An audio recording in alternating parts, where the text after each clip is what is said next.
During our trip, we visited many cities, but the last one, Edinburgh, was my favorite.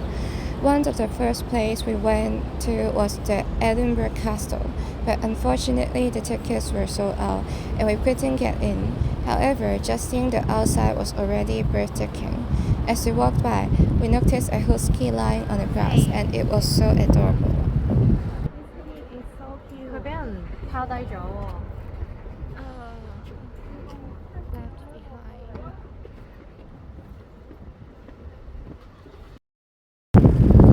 Next, we made our way to the Palace of Holyrood House, which had an impressive appearances and rich history. The palace has been the residence of the kings and queens of Scotland since the 16th century. We opted for the audio tour guide, which provides us with a wealth of information about the palace history, architecture, and artwork. Unfortunately, we couldn't take pictures inside, but it was still a memorable experience. Apart from the buildings, the natural scenery in Edinburgh was also stunning.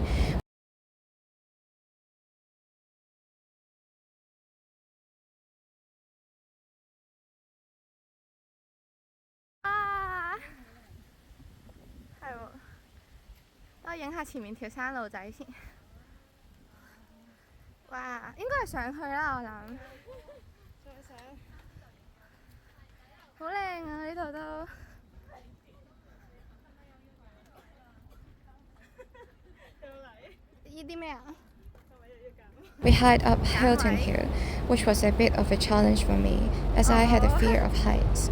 However, reaching the top was worth it, and we were rewarded with an incredible view of the city. There was an observation deck on the hilltop, which was accessible via the flight of stairs. But we managed to overcome our fears and climbed up.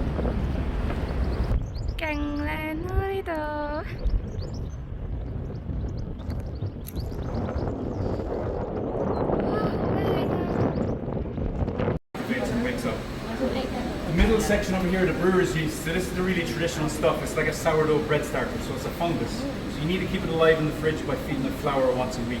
But you cut some off and add it to this. On our last day in Edinburgh, we went on two tours that were unique experiences that we couldn't try in Hong Kong.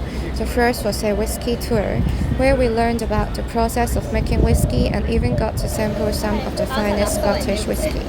The second tour was a ghost house tour, which was a bit spooky but exciting at the same time.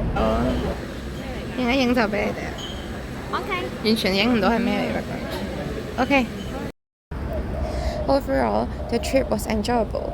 Even though the schedule was tight, Edinburgh was undoubtedly the highlight of the trip for me, and I would love to come back again someday.